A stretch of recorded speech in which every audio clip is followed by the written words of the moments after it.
Bible గ్రంథంలో ఇద్దరు అక్కా చెల్లెల గురించి రాయబడుతుంది. అక్కా చెల్లెలు ఎవరంటే మార్తా, అలాగే మరియమ్మ గారు. మార్తా గారి యొక్క దృఢమైన ఆలోచన ఏంటంటే, మా ఇంటికి వచ్చిన యేసుక్రీస్తు వారు ఖాళీ కడుపుతో వెళ్ళిపోకూడదు. అందుకోసమే ఆమె ఎప్పుడు ఏమనుకుంటుందంటే, యేసుక్రీస్తు వారి యొక్క కడుపు నింపాలని ఆశపడుతుంటుంది. మరియ గురించి రాయబడుతూ యేసుక్రీస్తు వారు అంటాడు, మార్తా, నువ్వు విస్తారమైన పని పెట్టుకొని చాలా తొందరపడుతున్నావు, ఉత్తమమైనది మరియా ఎంచుకున్నది. ఉత్తమమైనది ఒకటే. ఉత్తమమైనది వచ్చినప్పుడు మిగిలినవన్నీ అంత ఉపయోగపడేవి కాదు.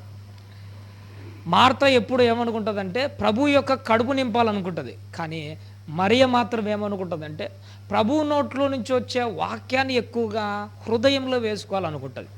అందుకే ప్రభు చెబుతున్నాడు, మార్తా, నువ్వు ఎంచుకున్న దారి కంటే మరియ ఎంచుకున్న దారే శ్రేష్టమనేది. ఎందుకంటే మరియ ఉత్తమమైన దానిని ఎంచుకున్నది. మార్తా, నువ్వు పెడితే ఒక పూట అన్నం పెడుతున్నావు. నువ్వు పెట్టే అన్నం ఒక పూట నేను తినకపోతే నేనేమైనా చచ్చిపోతానా? నువ్వు పెట్టే ఒక పూట అన్నం తినకపోతే నేనేం చావను. కానీ నేను మాట్లాడుతున్న వాక్యం నువ్వు వినకపోతే ఖచ్చితంగా నువ్వు చచ్చిపోతావు నరకంలో. అందుకోసమే మరియ ఎలా అయితే ఉత్తమమైన దాన్ని ఎంచుకున్నదో, నువ్వు కూడా అలాగే ఉత్తమమైన దానిని ఎంచుకో. ఉత్తమమైనది వచ్చినప్పుడు మిగిలిన ఏ కార్యక్రమాలైనా కానీ, ఏ ఆలోచనలైనా కానీ మనం ఏం చేయాలి? పక్కన పెట్టాలి. ఆ ఉత్తమమైన వాక్యమే ఈరోజు మన మధ్యకు కూడా వచ్చింది. ఒకరోజు మరియ గారు ఎలా అయితే ఉత్తమమైనది ఎన్నుకున్నదో, వాక్యం ముందు కూర్చున్న మనం కూడా ఉత్తమమైన దాన్నే ఎన్నుకున్నాం. కాబట్టి ఈ వాక్యం ముందర కూర్చున్నప్పుడు మనం ఎలా ఉండాలంటే, చాలా శ్రద్ధగా, భక్తి శ్రద్ధలతో, ఆసక్తితో మనసు పెట్టి వాక్యం వింటూ మనసారా దేవుని గురించి ఆలోచన చేస్తూ ముందుకు సాగిపోవాలి. ప్రేమన దేవుని వాళ్ళ ఈరోజు బైబిల్ గ్రంథంలో నుంచి మన ఆత్మీయ జీవితాన్ని ఒక మెట్టు పైకెక్కించే మాటలు, విలువైన మాటలు మనము జ్ఞాపకం చేసుకుందాం. మనకు భారతదేశానికి ఉత్తరాన హిమాలయ పర్వతాలు ఉంటాయి. ఆ హిమాలయ పర్వతాలు, హిమాద్రి అని చాలా పర్వతాలు ఉంటాయి, చాలా ఎత్తులో ఉంటాయి. మంచు ఎక్కువ మంచుతో కప్పబడి ఉంటాయి. ఈ మధ్యకాలంలో మన భారతదేశంలో కాస్త భయం ఎత్తుకుంది మన వాళ్ళకి. కారణం ఏంటంటే, ఈ మంచు శిఖలు లేదంటే ఈ మంచు గడ్డలు ఎండకు కరిగిపోయి సముద్రం మట్టం ఏమైపోతుందో తెలుసా? రోజు రోజుకు పెరిగిపోతుంది. ఇలా సముద్ర మట్టం పెరిగిపోవడంతో కరెక్ట్గా ఒక 25 ఏళ్లకు సుమారుగా ముంబై అనే ప్రాంతం సగం వరకు మునిగిపోయే ప్రమాదం ఉంది అంటున్నారు. ఎక్కడో ఉన్న హిమాలయ పర్వతాల్లో ఉన్న మంచు కరిగితే సముద్ర మట్టం పెరిగిపోతుంది. దేవుని వాక్యం వల్ల నీ మనసు పెరిగితే నీ హృదయాంతరంగంలో కూడా భక్తి ఏమైపోవాలి? అలే సముద్ర మట్టం పెరిగినట్టు అలా పెరుగుతూ రావాలి. అందుకే విలువైన వాక్యం నీ దగ్గరకు వచ్చినప్పుడు, ఆ మాటలు నీ గుండెలకు సూటిగా తగులుతున్నప్పుడు ఏం చేయాలంటే, మన మనస్సును ఏం చేసుకోవాలంటే కరిగించుకోవాలి. ఒకప్పుడు మనసు వెన్న అంటాడు. వెన్న అంటే కుదరదు. వెన్న చాలా లేట్గా కరుగుతుంది. ఐస్ క్రీమ్ కంటే చాలా చల్లగా ఉండాలి. మనం ఎంత వీలైతే అంత తొందరగా మన మనస్సును కరిగించుకోవాలి. లేకపోతే ఈ మనసు చాలా కఠినమైనది. ప్రేమన దేవుని వల్ల నిజంగా చాలా రోజుల నుంచి దీని గురించి ఆలోచన చేస్తున్నాను. ఐగుప్తులో ఉన్న ఫరో మనసు కాసింతసేపే కఠినం అయిపోయింది. మహా అంటే ఒక 10 ఏళ్ళు అయింటుంది వాడి కఠినము, ఒక 20 ఏళ్ళు, పోనీ ఒక 30 ఏళ్ళు. మన వాళ్ళను కొంతమందిని ఆలోచన చేస్తుంటే, చిన్ననాటి నుంచి వాక్యం వింటున్నా 60 ఏళ్ళు వచ్చినా కానీ మన మనసు చూసారా ఫరో గాని కంటే కఠినంగా ఉంటుంది. వాడికన్నా అప్పుడప్పుడు ఏదైనా ఒక మాట గట్టిగా తగిలినప్పుడు వెంటనే ఒక మాట అంటాడు, లేదు మీ వాళ్ళను తీసుకొని వెళ్ళిపో.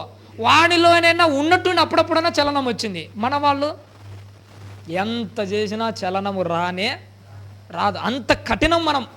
ఫరో హృదయము కంటే చాలా కఠినంగా ఉన్నాం. ఇలా ఉంటే నాశనం అయిపోతాం మన జీవితాలు.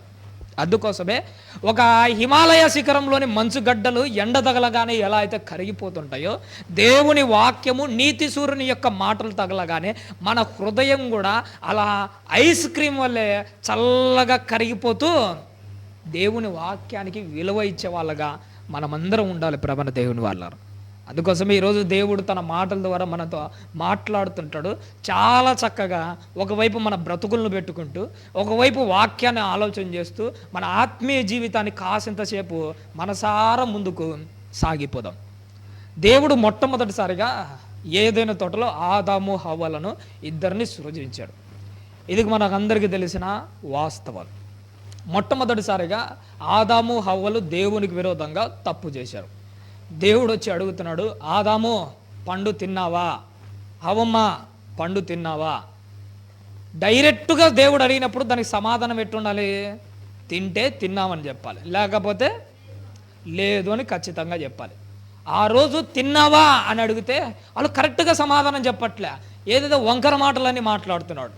ఒక మాట గుర్తుపెట్టుకోండి, మనకు ఆదాము హవ్వల జీన్స్ ఖచ్చితంగా ఉంటాయి.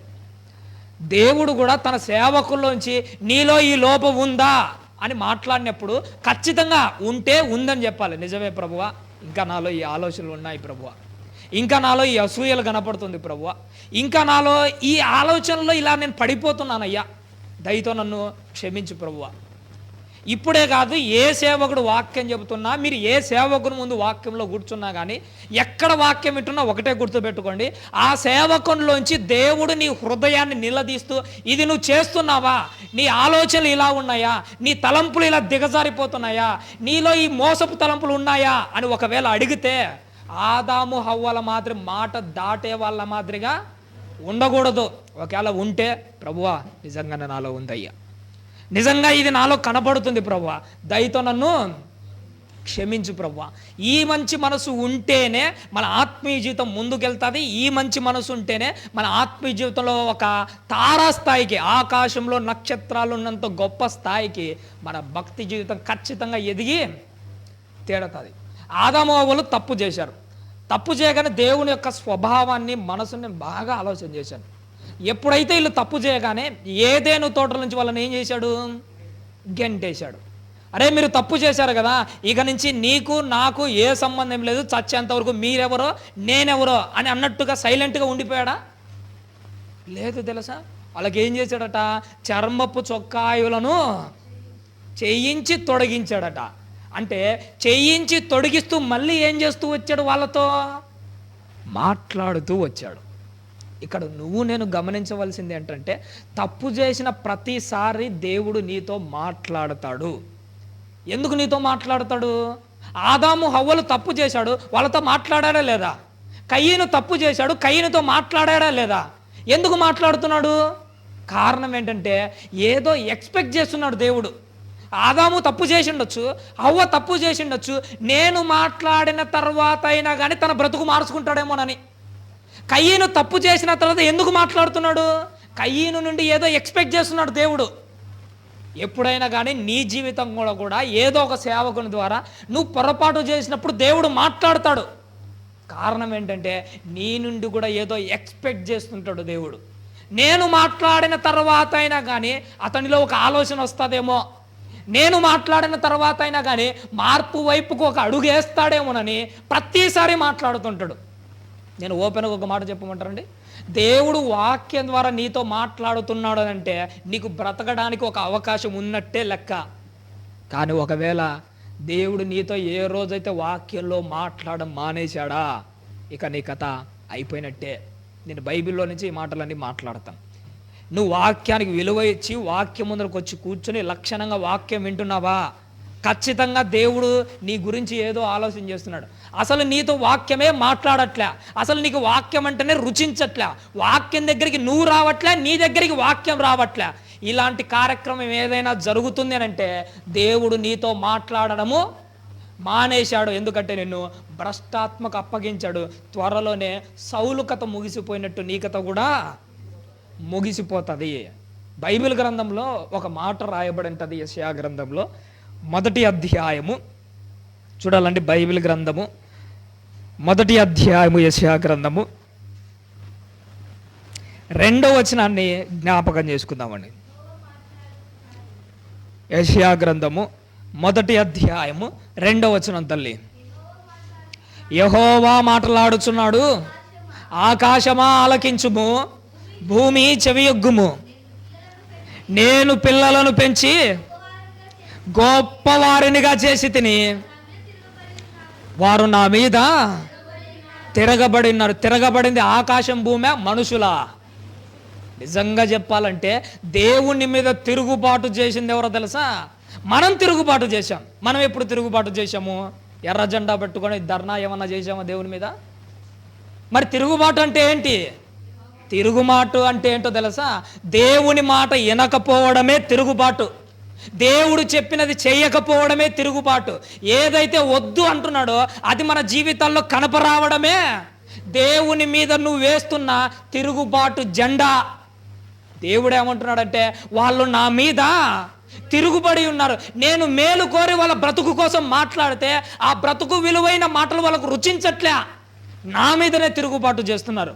ఆనాడు ఇశ్రాయేలీలతో మొదలైన ఈ తిరుగుబాటు కార్యక్రమం ఈ రోజుకు కొనసాగుతుంది.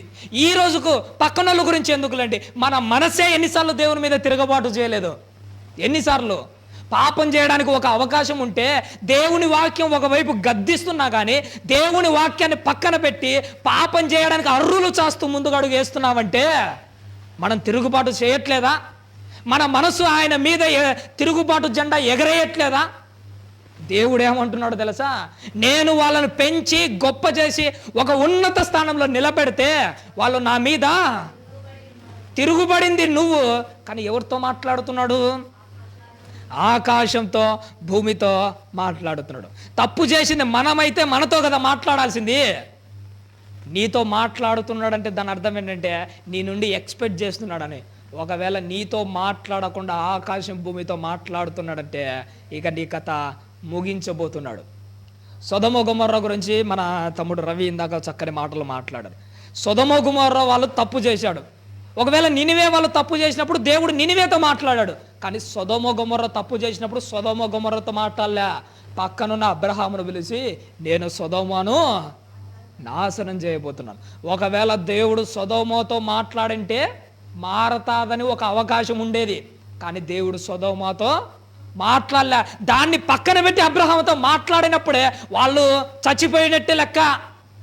దేవుడు ఏ క్షణమైతే వాళ్ళతో మాట్లాడడం మానేశాడో, అబ్రహాముతో మాట్లాడడం మొదలు పెట్టాడో అప్పుడే సొదొమ గొమొర్రా వాళ్ళు దేవుని దృష్టిలో చచ్చిపోయాడు. రియల్గా చావడానికి కాస్త టైం పట్టిందంతే. దేవుడు కూడా నువ్వు తప్పు చేసినప్పుడు నీతో మాట్లాడితే బాగుంటుంది.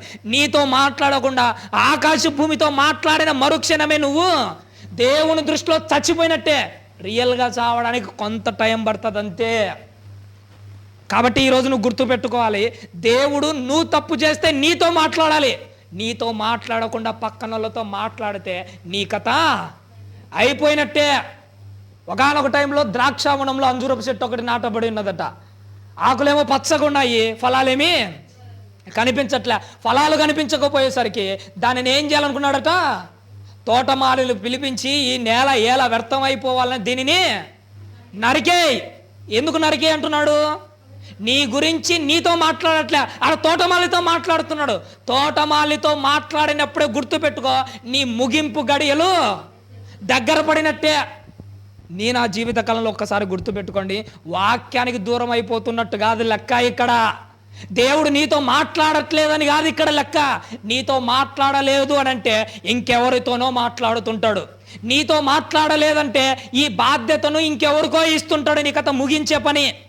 సొదొమతో మాట్లాడలేదంటే ఆ రోజు దేవదూతలతో మాట్లాడారు. సొదొమతో మాట్లాడలేదంటే అబ్రహాముకి హింట్ ఇచ్చాడు. ఈరోజు నీతో మాట్లాడలేదంటే నీ గురించి ఎవరికో ఒకరికి ఆ బాధ్యతను అప్పచెబుతూనే ఉంటాడు ఖచ్చితంగా. ఇంతవరకు మనం వెళ్ళిపోకూడదు. అందుకే దేవుని వాక్యం ఎప్పుడొచ్చినా కానీ మీరు పోగొట్టుకోకూడదు. ఇప్పుడే కాదు, ఎప్పటికీ పోగొట్టుకోకూడదు. మీరు పోగొట్టుకున్నారంటే మీ గురించిన మాటలు మరో చోటికి వెళ్ళిపోతుంటాయి. అందుకే దేవుడు ఏమంటున్నాడు చదువుతాలి మళ్ళీ 2వ వచనంలో,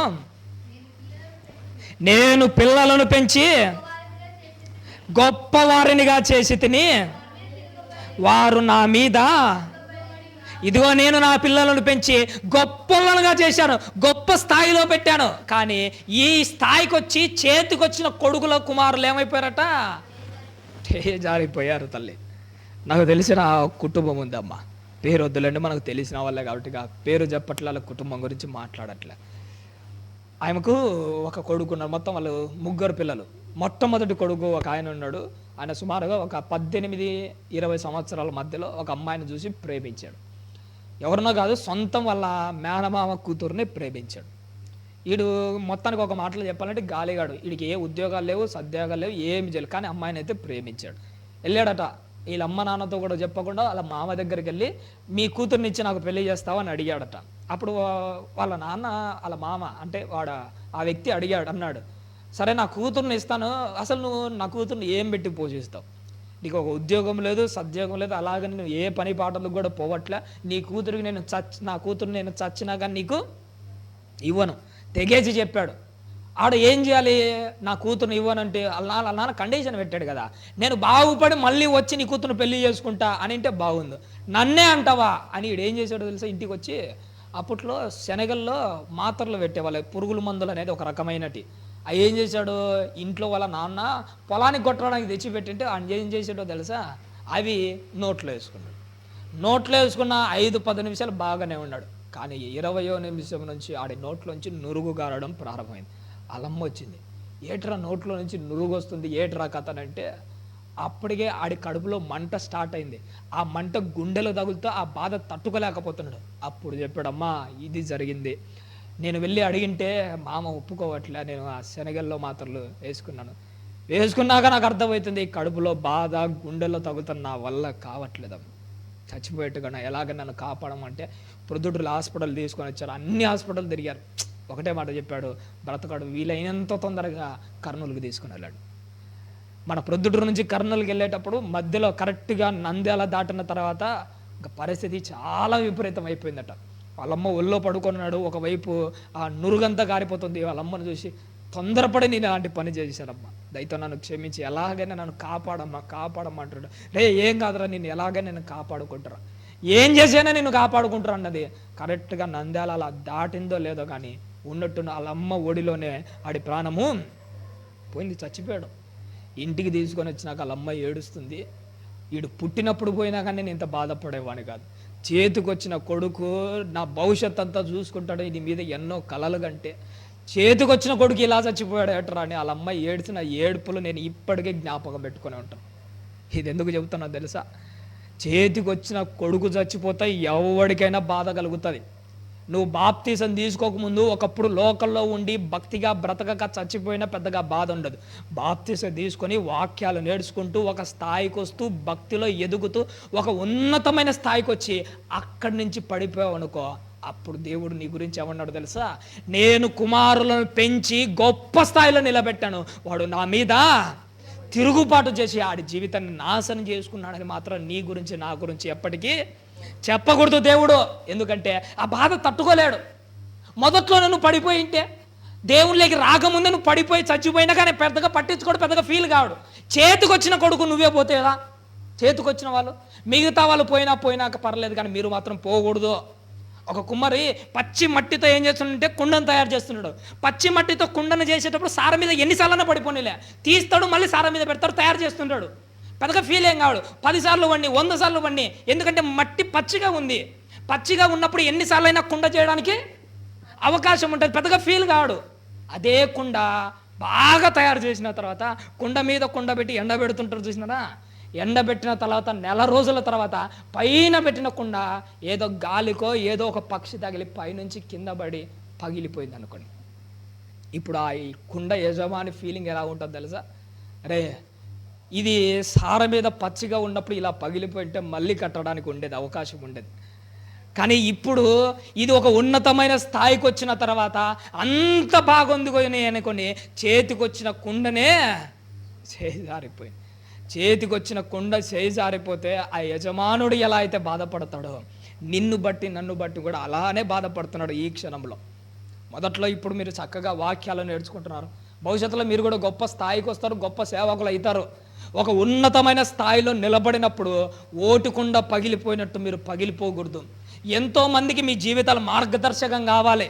నువ్వు చచ్చేలోపు నువ్వు చెప్పే మాటలు బట్టి మారినోళ్ళు కాదు, నీ బ్రతుకును బట్టి మారినోళ్ళు ఎక్కువ మంది ఉండాలి. నీ బ్రతుకును బట్టి మారిన వాడే స్థిరమైన గింజ. మాట్లాడే మాటలు బట్టి మారుతారు, లేకపోతే లేదు. తిమోతి అంత గట్టిగా నిలబడడానికి కారణం ఏంటనుకున్నారు? పౌలు చెప్పిన మాటలు బట్టి మారినోడు కాదు, పౌలు బ్రతుకును బట్టి చూసి మారినోడు. నీ బ్రతుకును బట్టి చూసి మారినోళ్ళను, నీ బ్రతుకును బట్టి నువ్వు నిలబెట్టిన వాడును ఎప్పటికీ వాడు నిలబడతాడు. అందుకోసమే నోటి ద్వారా చెప్పే వాక్యాల కంటే మన బ్రతుకుల ద్వారా చెప్పే వాక్యాలు ఎక్కువగా ఉండాలి. మన బ్రతుకు ద్వారా చెప్పిన వాక్యాలతో నిలబడినోడు మాత్రం అడు చచ్చేంత వరకు ఉంటాడు. అందుకోసమే మన బ్రతుకుల ద్వారా నిలబెట్టడానికి ట్రై చేద్దాం. కానీ నువ్వు మాత్రం ఒక స్థాయికి వచ్చినప్పుడు ఎప్పటికీ పడిపోకు. దేవుడు ఏమంటున్నాడు, నేను పిల్లలను పెంచి గొప్పవారినిగా చేసి తిని వారు నా మీద తిరగబడి ఉన్నారు. ఎద్దు తన కామందు నెరుగును, గాడిద తన సొంత వాని దొడ్డి తెలుసుకొను అంటున్నాడు. చూసాడా? ఎద్దు తన కామందు నెరుగును. కామందు అంటే ఏంటంటే ఒక ఓనర్. ఒక ఎద్దు తన ఓనర్ ఎవరో తనకి తెలుసు. ఒక గాడిద తన సొంత వాని దొడ్డి ఏదో దానికి తెలుసు. తెలిసిన అవి ఎంత బాగుంటాయో తెలుసా? ఎద్దే కాదు, ప్రతి పశువుకు దాని పాకశాల తన యజమానుని యొక్క ఇల్లు ఖచ్చితంగా తెలుసు. ఒక ఎద్దు ఎక్కడో పొలంలో పని చేస్తుంటే ఓనర్ దాన్ని ఇడిచిపెట్టి పొలంలో వదిలేసినా కానీ రోడ్డు పట్టుకొని సరాసరి ఎక్కడికి వస్తుంది తెలుసా? అది తన యజమానుని యొక్క పాకశాలకే వస్తుంది. ఎక్కడో ఇడిచిపెట్టిన ఎద్దు దారి పట్టుకుని ఎలా అయితే ఓనర్ ఇంటికే చేరుకుందో, లోకంలో దేవుడు నిన్ను కూడా ఇడిచిపెట్టాడు. ఒకటి మాత్రం గుర్తుపెట్టుకో, దారి పట్టుకొని సరాసరి నువ్వు ఎక్కడికి రావాలో తెలుసా? ఖచ్చితంగా పరలోకానికే రావాలి. ఒక ఎద్దును చూసి ఒక పాట నేర్చుకోవాలి. ఒక పశువును చూసి ఒక విలువైన అంశం నేర్చుకోవాలి. ఎక్కడ ఇడిచిపెట్టినా అది ఖచ్చితంగా ఇంటికి వస్తుంది. నిన్ను కూడా లోకల్లో ఎక్కడ ఇడిచిపెట్టినా, నీ స్నేహితులతో ఉంటున్నావా, నువ్వు పనుల దగ్గర ఉంటున్నావా, జాబ్ చేసే దగ్గర ఉన్నావా, చదువుకునే దగ్గర ఉన్నావా, కాలేజీలో ఉన్నావా, ఎక్కడున్నా నిన్ను ఎక్కడ ఇడిచిపెట్టినా కానీ నువ్వు ఎక్కడికి రావాలి? ఒక ఎద్దు తన యజమాని యొక్క పాకశాలకు ఎలా అయితే వచ్చిందో అలా పరలోకానికి, ఆయన సన్నిధానానికి నువ్వు ఖచ్చితంగా రావాలి. అదే నీ జన్మ పరమార్థం.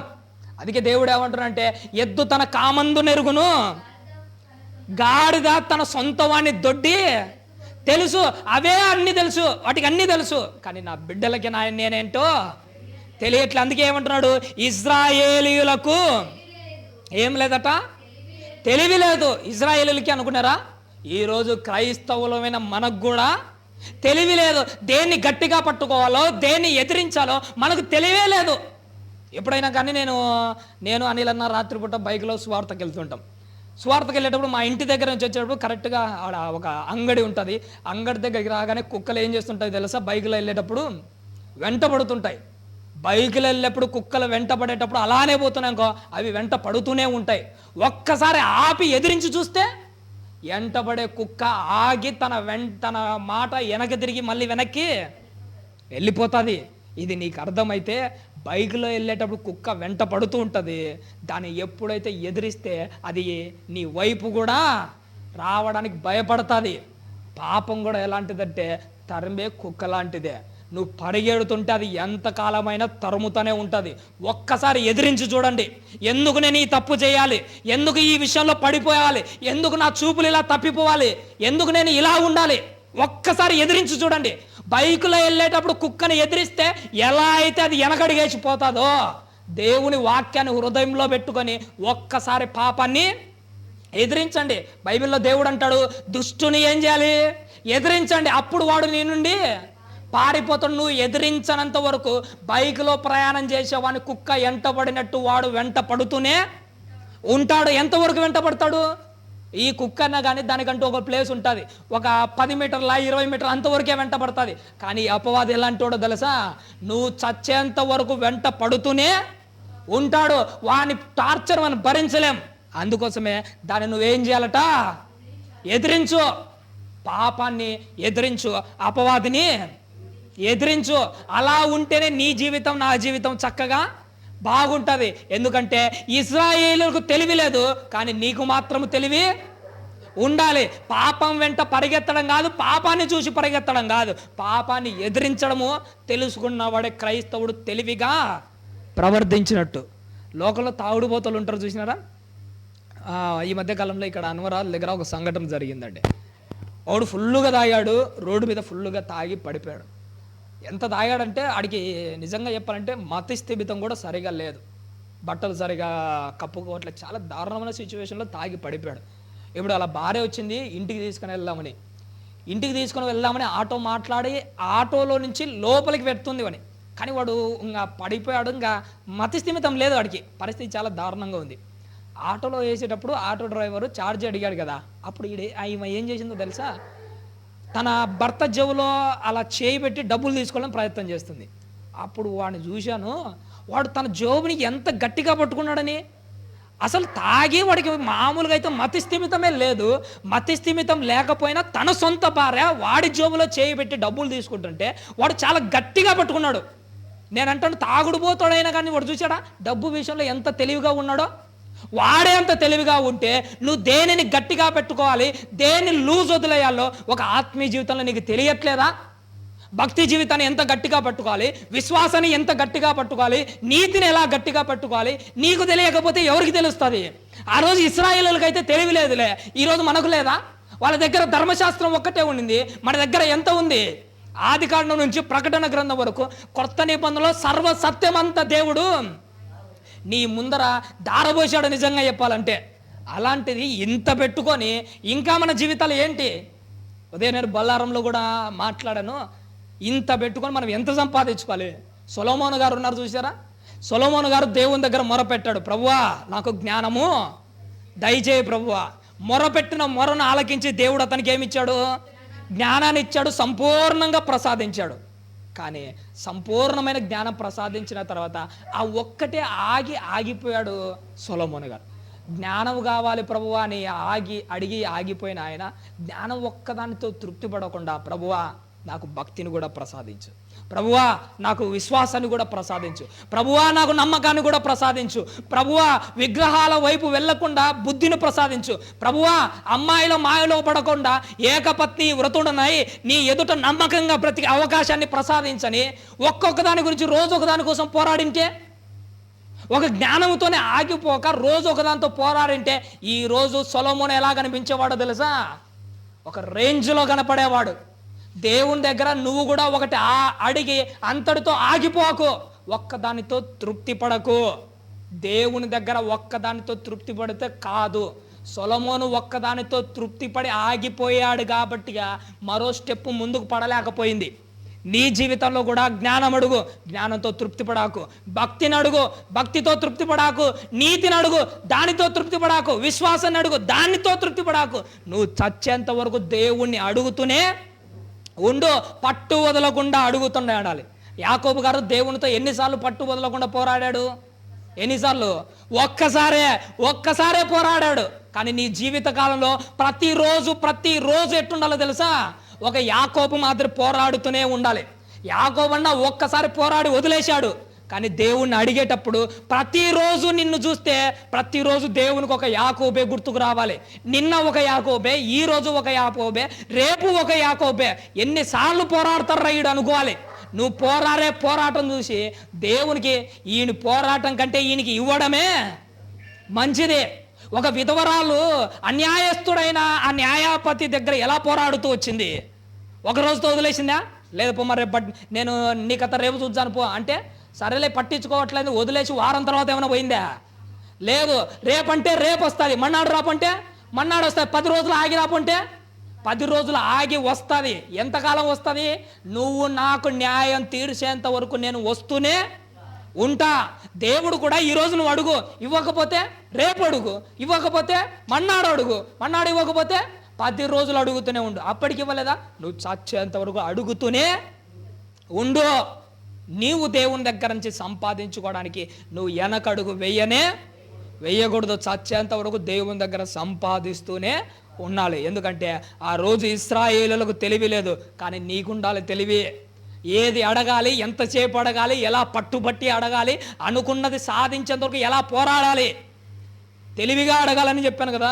ఎప్పుడైనా మీకు తెలుసో లేదా కానీ మన ఇంట్లో మన అక్క కానీ మన చెల్లెలు ఉంటుంది చూసినా, పెళ్లి చేసి వాళ్ళ అత్తగారింటికి పంపిస్తాం. ఎప్పుడో పండగకో ఏదో సిచ్యువేషన్ బట్టి మన అక్క కానీ మన చెల్లి కానీ తిరిగి మన ఇంటికి వస్తుంది. ఇంటికి వచ్చి పండగ అంతా అయిపోయిన తర్వాత మన అక్క ఖాళీ చేతుల్లో మళ్ళీ వాళ్ళ అత్తగారింటికి పోతుందా?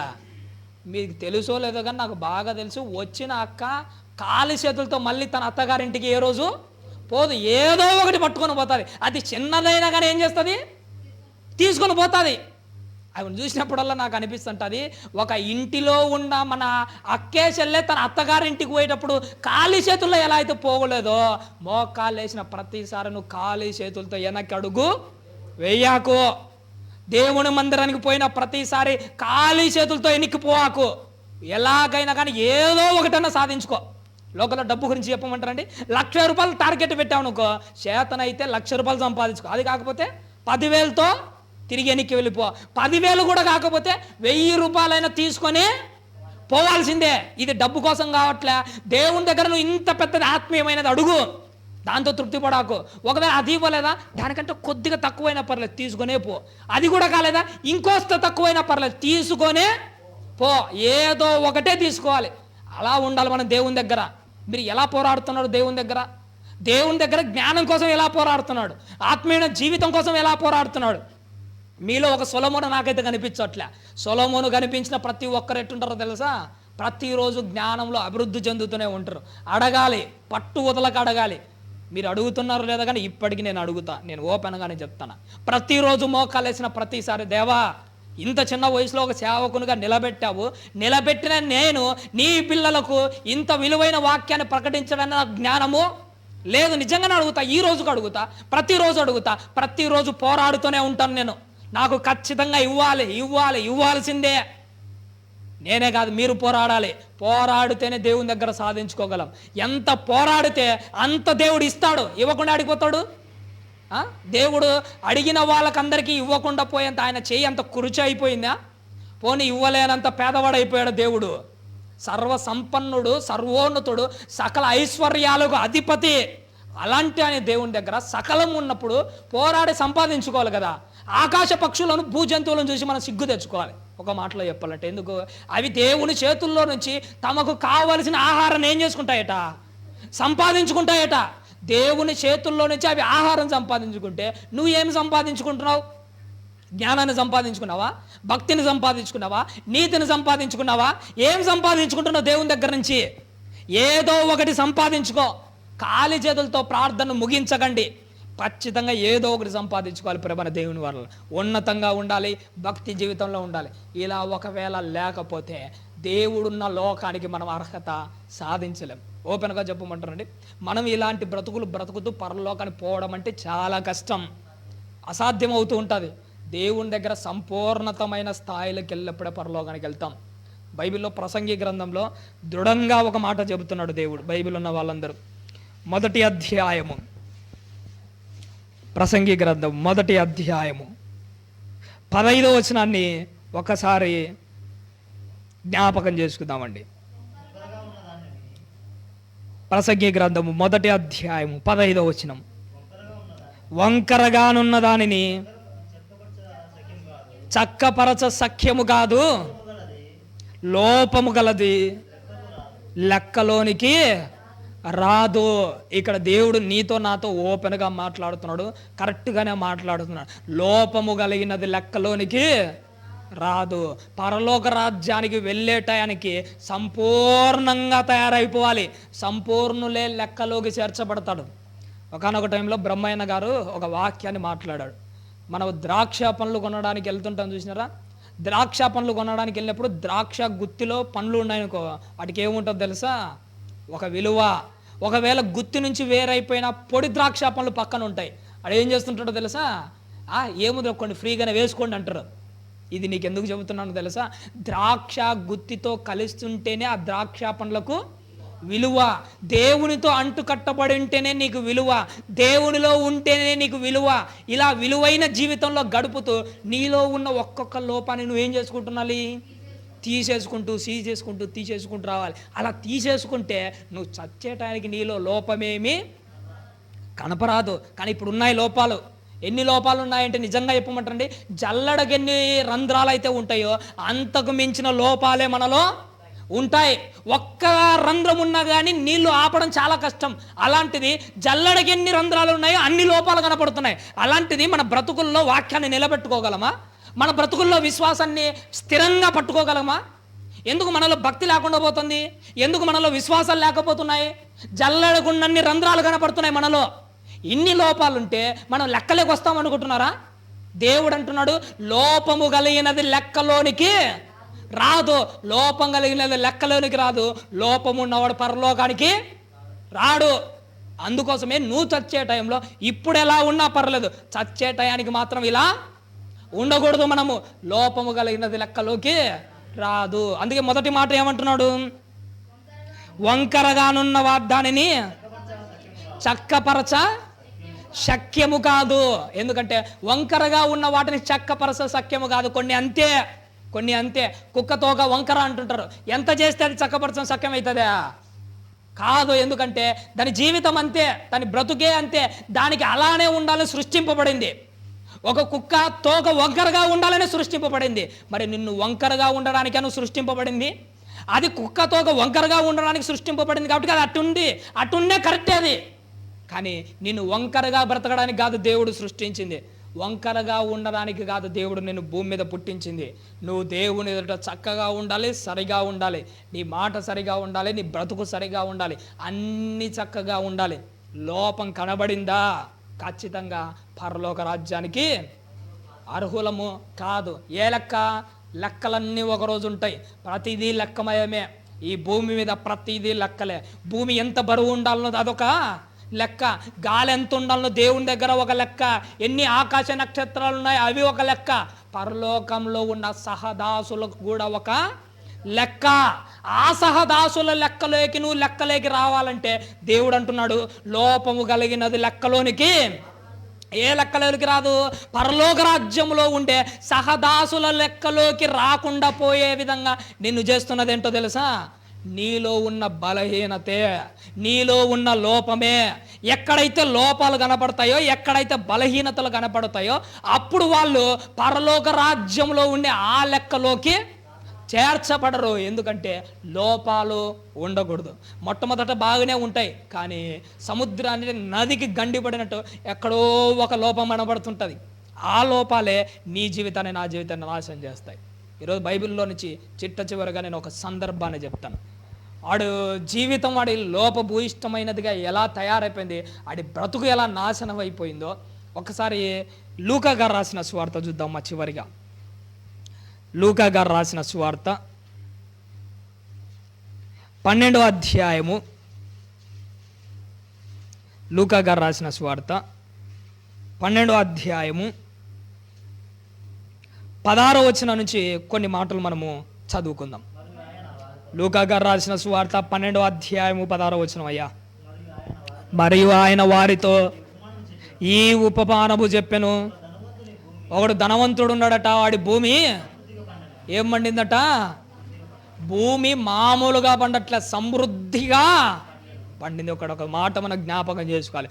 దేవుడు భూమి సమృద్ధిగా పండాలని కాదు ఆశపడింది, నువ్వు సమృద్ధిగా పండాలని, నీలో ఆత్మీయమైన ఫలితాలు కనిపించాలని, నీలో ఒకప్పుడు లేని భక్తి జీవితం కనిపించాలని, ఒకప్పుడు కనిపించనివి ఇప్పుడు నీలో ఆత్మ ఫలాలు కనిపించాలని. మొక్కగా నాటినప్పుడు అందులో ఏమైనా ఫలాలు కనిపిస్తాయా? అందులో పూత ఉంటుందా? అందులో పిందెలు కాస్తాయా? ఏమి కనిపించవు. ఏమి కనిపించని దానిలో నుంచి ఒక స్థాయికి వచ్చిన తర్వాత దానిలో పూత కాని రావాలి, పిందె కాని రావాలి, పిందెల తర్వాత కాయలు రావాలి, కాయలు పండ్లుగా కాండ రావాలి.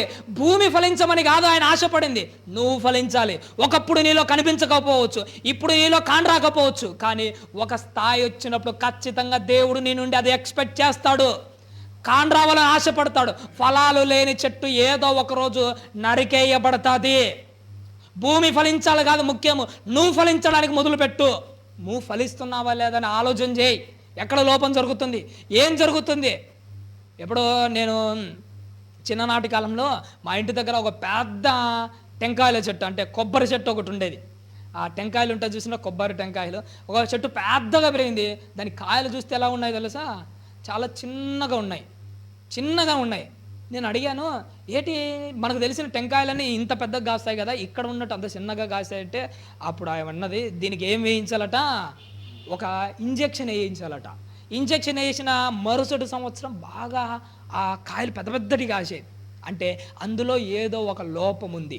ఆ లోపాన్ని ఆ ఇంజెక్షను భర్తీ చేసింది. నీ జీవిత కాలంలో ఒకటి గుర్తుపెట్టుకోండి, నువ్వు ఫలించకపోవడానికి ఏదో ఒక లోపం ఉంటుంది. ఆ లోపాన్ని భర్తీ చేసే ఇంజెక్షన్ ఏంటో తెలుసా? వాక్యమే. ఆ వాక్యాన్ని హృదయపూర్వకంగా లోపలికి స్వీకరిస్తే ఎక్కడెక్కడ లోపాలు ఉంటాయో అన్నిటిని ఆటోమేటిక్గా దాన్ని సరిదిద్దుతుంది. ఎందుకు మనము లోపలికి స్వీకరించట్లా? నిజంగా చెప్పాలంటే లోపలికి మనసారా స్వీకరించాలి, హృదయంలో నాటుకొని పోవాలి వాక్యము. అలా అంటే తీసినా కానీ రానంత దృఢంగా ఉండాలి. వాడి భూమి సమృద్ధిగా పండింది. ఆల్రెడీ వాడు ధనవంతుడు, వాడి భూమి సమృద్ధిగా పండింది. ఏమంటున్నాడు అతను? అప్పుడతడు నా పంట సమకూర్చుకొనుటకు నాకు స్థలము ఏమైపోదట. వీడికి చాలా వీడి ఆశ ఏందట, భూమి సమృద్ధిగా పండింది. వాడు సమృద్ధిగా పండినప్పుడు భూమిని చూసి ఆనందపడినట్టు దేవుడు కూడా నువ్వు పండితే చూస్తే ఆనందపడాలనుకుంటాడు. ఎప్పుడైనా ఒక మాట చెప్పుకుంటారండి, ఇప్పుడు ఎప్పుడైనా కొన్ని చౌడు నేలలు, ఎడారి నేలలు ఉంటాయి. అవి ఎందుకు పనికిరావు, చౌడు నేలలు అంటావు. ఆ చౌడు నేలల గురించి ఆలోచన చేసినప్పుడు ఎందుకు పనికిరాని చౌడు నేలలే ఏదో ఒకటి కాస్తున్నాయి.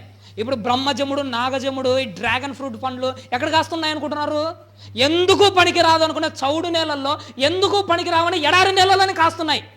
ఎందుకు పనికిరాని ఎడారి నేలలు, చౌడు నేలలే ఏదో ఒక ఫలితాలు కనిపడుతున్నాయి. మరి ఎందుకు మనలో ఫలితాలు కనిపించట్లే? ఎందుకు మనలో మార్పులు కనిపించట్లే? ఎందుకు మనలో ఆత్మీయమైన ఫలితాలు, అభివృద్ధి కనిపించట్లే? ఎందుకు ఎక్కడ వేసిన గొంగల మాదిరి అక్కడే ఉన్నాము? ఎందుకు? ఒక్కసారి ఆలోచన చేయండి. చౌడు నేలల్లే ఫలిస్తున్నాయి అక్కడ. మన ఆత్మీయ జీవితం నీ హృదయంలో ఎప్పుడు ఫలిస్తాయి? నీ జీవితంలో ఎప్పుడు కనిపిస్తాయి?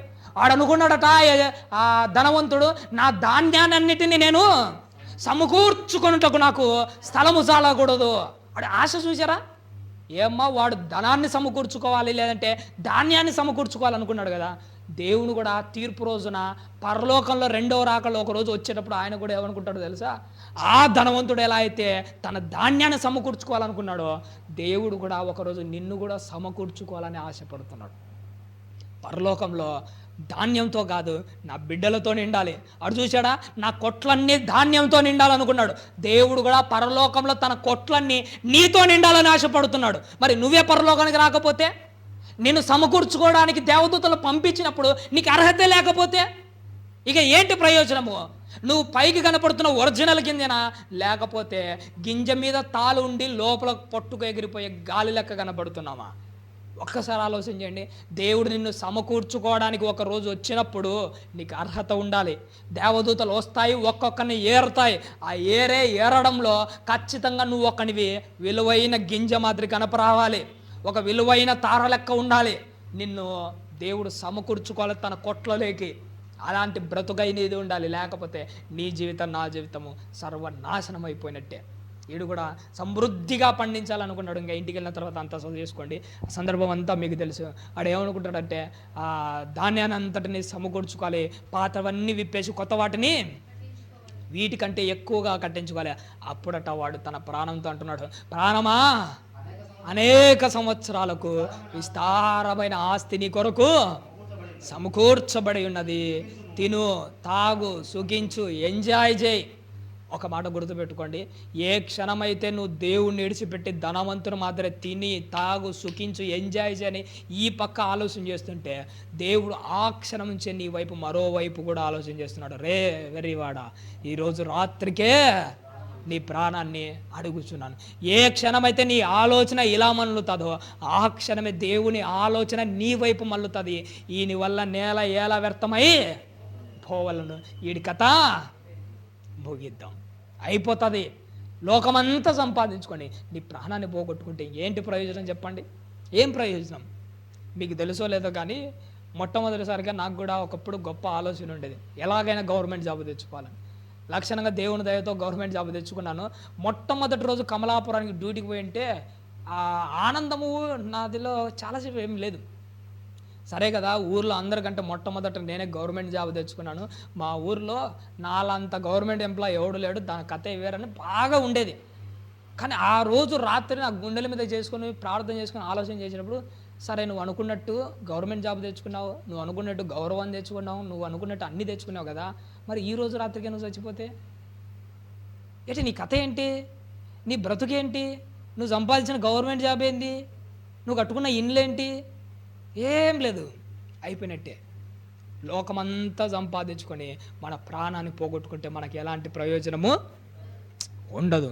నువ్వు సంపాదించుకోవాల్సింది లోకాన్ని కాదు, నువ్వు చచ్చేలోపు సంపాదించుకోవాల్సింది దేవుని యొక్క మనసును సంపాదించుకో, దేవుణ్ణి సంపాదించుకో. ఎందుకంటే లోకమంతా చేసి సమకూర్చి పెట్టలేనిది ఆయన ఒక్కడే నీకు సమకూర్చి పెడతాడు. ఆయన ఒక్కడే నేను పరలోక రాజ్యానికి తీసుకుని వెళ్తాడు. లోకమంతా సమకూర్చుకోవాలి. ఎందుకంటే ఈడు ప్రభు అంటున్నాడు, రే వెరివాడా, ఈ రాత్రికే నీ ప్రాణాన్ని అడుగుతున్నావు. ఎందుకో తెలుసా? నువ్వు లోపంతో బ్రతుకుతున్నావు, నువ్వు లెక్కలోనికి రావు. లెక్కలోనికి రాలేదు కాబట్టి కానీ మృతుల లెక్కలోకి పోవడానికి వాడికి అవకాశము వచ్చేసింది. ప్రియమైన దేవుని వాళ్ళరా, నువ్వు నేను ఒక్క మాట గుర్తుపెట్టుకుందాము. దేవుని లెక్కలోకి రావాలంటే లోక సంబంధమైన వేటి గురించి మనం ఆలోచన చేయకూడదు. మనకి ఏం కావాలన్నా సకలము ఆ సమయానికి సమకూడి జరుగుతాయి. మనం మాత్రం ఒకటే అనుకోవాలి, నేను సహదాసుల లెక్కలోకి వెళ్ళే విధంగా ఉన్నానా లేదా. ప్రకటన గ్రంథం సమయం లేదు, ఇంటికి వెళ్ళిన తర్వాత చదవండి. ప్రకటన గ్రంథంలో ఉంటుంది, సహదాసుల లెక్క ఒకటి ఉంది, సహోదరుల లెక్క ఒకటి ఉంది. మనమందరము ఆ లెక్కలలోకి చేర్చబడాలి. ఆ లెక్క చాలా తక్కువ మందే ఉంటారు. ఆ లెక్కలలో నీకు స్థానం ఉండాలి.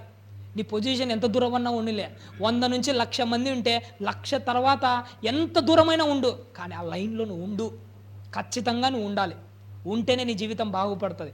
ఆ సహదాసుల లెక్కలో నువ్వు లేవంటే దాని అర్థం ఏంటో మనకు బాగా దేవుడు మాట్లాడ.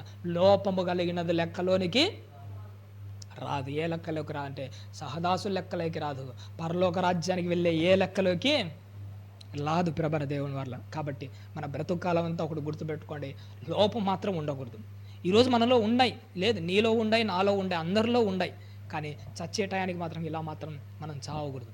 ఎందుకంటే ఆ టైంలో ఈ లోపాన్ని పూడ్చుకోవాలంటే కాదు, అప్పుడప్పుడు ఏ పని చేయలేం. ఇప్పుడే మన గండి, మన ఆత్మీయ జీవితానికి పడిన గండిని ఏం చేసుకోవాలంటే తీసేసుకోవాలి. ఇప్పుడు తొందరపడితే కానీ అప్పుడు బాగుపడం. మన ఇండ్లు ఆ వర్షానికి కారిపోతున్నది అనుకోండి, ఎప్పుడు నువ్వు తొందరపడాలి? వర్షం మొదలయ్యి తుఫానుకు వాటర్ నీళ్ళు కారిపోయేటప్పుడు ఇంటి పైకప్పుకి ఏదైనా చేద్దామంటే అవుతుందా? కాదు. ఎప్పుడు నువ్వు తొందరపడాల్సింది? వర్షాకాలం రాకముందే వేసవి కాలంలోనే తొందరపడాలి. ఎక్కడ నీళ్లు కారుతున్నాయి, ఎక్కడ నా ఇంట్లోకి వస్తున్నాయని జాగ్రత్త పడి ఆ స్లాబ్కు నువ్వేం చేయాలో తెలుసా?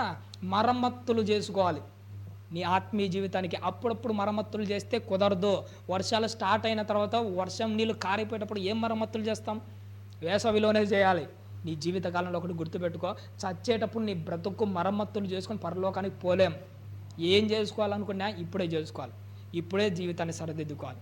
అలా మీరు నేను మనం అందరం ఉంటేనే మన చచ్చే టైంలో లోపం ఉండదు, పరలోక రాజ్యానికి చేరుకుంటాం. అలా మీరు నేను మనం అందరం ఉండాలని ఆశపడుతూ ఆలస్యమైంది క్షమించండి. ఓపికతో విన్నందుకు మీకు అందరికీ నా నిండు మనసుతో వందనాలు తెలియజేస్తూ